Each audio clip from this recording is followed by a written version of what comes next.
এক রাখাল ছেলে গরু চড়াতে যেত।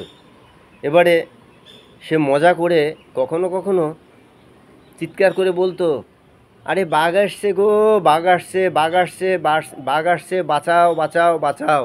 এবারে চারিদিকের মানুষ ছুটে আসতো যে সত্যিকারের বাঘ আসছে কিনা। তারা হাতের কাছে লাঠি ঠ্যাঙা যা যা পেতো অস্ত্র শস্ত্র নিয়ে তারা চলে আসতো। এসে দেখতো কি সে মজা করছে, সে খিলখিল করে হাসছে, মানে বাঘটাক কিছু আসেনি। সে তো গরু রাখতে গেছিলো, গরু চড়াতে গেছিলো মাঠে। এবারে তাই দেখে তারা একটু ক্ষুব্ধ হয়ে ফিরে গেল। এইরকম 2-3 দিন সে মজা করে করে এরকমভাবে মজা করতো, এতে তার খুব মজা লাগতো। এবারে কি হলো, সত্যিকারের একদিন বাঘ আসলো। সেই দিন সে চিৎকার করে বলতে থাকলো, বাঘ আসছে, বাঘ আসছে, কিন্তু সেদিন কেউ আর তাকে সাহায্য করতে আসেনি। তো এইটা চরম সত্যি। আপনারা যদি মানে মিথ্যা কথা বলতে থাকেন, মিথ্যা কথা বলতে থাকেন, সে যেরকমই হোক না কেন, আপনি হয়তো সত্যিটা লুকোচ্ছেন।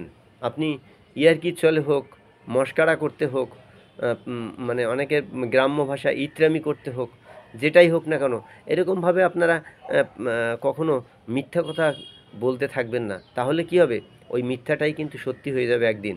কারণ আপনি যদি বলতে থাকেন, মানুষকে যদি ঠকাতে থাকেন, দেখবেন নিজের একদিন কিন্তু ঠকতে হবেই। তো সেই জন্য কাউকে কোনো দিন ঠকাবেন না।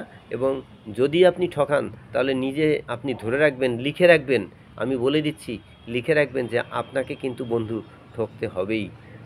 মানুষকে আজকে ঠকালেন, কালকে ঠকালেন, কতদিন এরকমভাবে ঠকাবেন?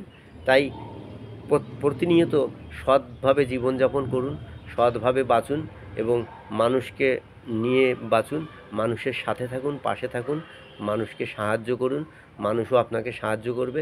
এইভাবে কিন্তু আপনি এ অনেক মানে পরমায়ু লাভ করতে পারবেন এবং মানুষের মধ্যে আপনি কিন্তু একটা বিরল বৈচিত্র্য হয়ে থাকবেন। ধন্যবাদ প্রত্যেককে।